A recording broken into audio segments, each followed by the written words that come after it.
Hi, I'm Dave Scott. I get lots of questions from all of you, and I thought I'd pick one today. This is a huge topic, and a topic that I'm actually going to cover in a webinar with David Glover, and it's going to be on aging.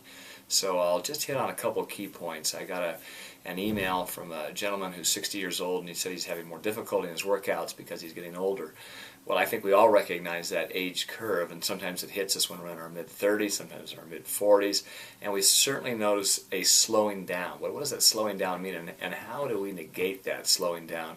One of the key components of making sure that you age at a slower rate is that you maintain a higher intensity in your training. And I'll be very specific. You want to make sure that you include VO2 training or like VO2 training for swim, bike, run.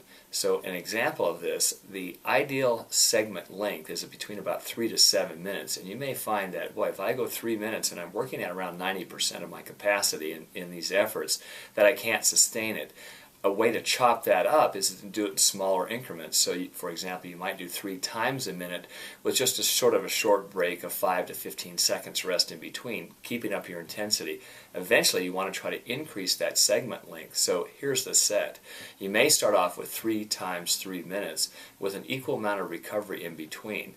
As you become stronger, increase the total set time so that you can extend that set length out somewhere between about 15 up to about 24 minutes.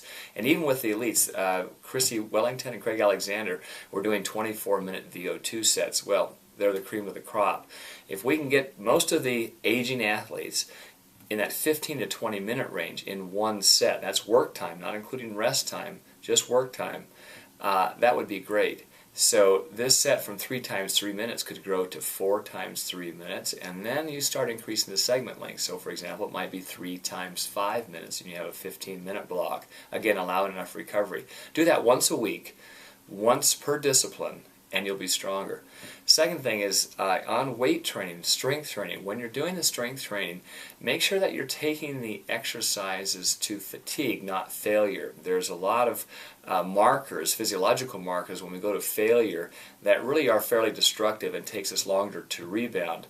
But in saying that, the exercise should include full body exercises, not just those cosmetic bicep curls or tricep extensions or bench press. You want to make sure that you include at least 2 or 3 exercises that are full body. A good example of this is, and these are the best exercises for your core, are squats, deadlifts, Romanian deadlifts, squat thrusts, kettlebell thrusts, full big range movements, and think legs, glutes, back, stomach, and possibly arms. I have a listing on my website, and if you have other questions about those, I can share this list with you, and there's certainly a lot of stuff on the internet that will describe full body exercises.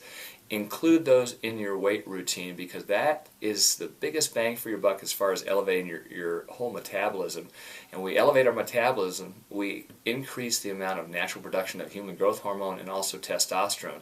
That's a big thing for older males. We want to make sure that we keep those high. So actually doing these full body exercises elevates those too, which helps burn free fatty acids, so it keeps us leaner as well. So that's kind of a cursory quick review, and I'll add more in our webinar coming up, which we will post on my website. Good luck to you.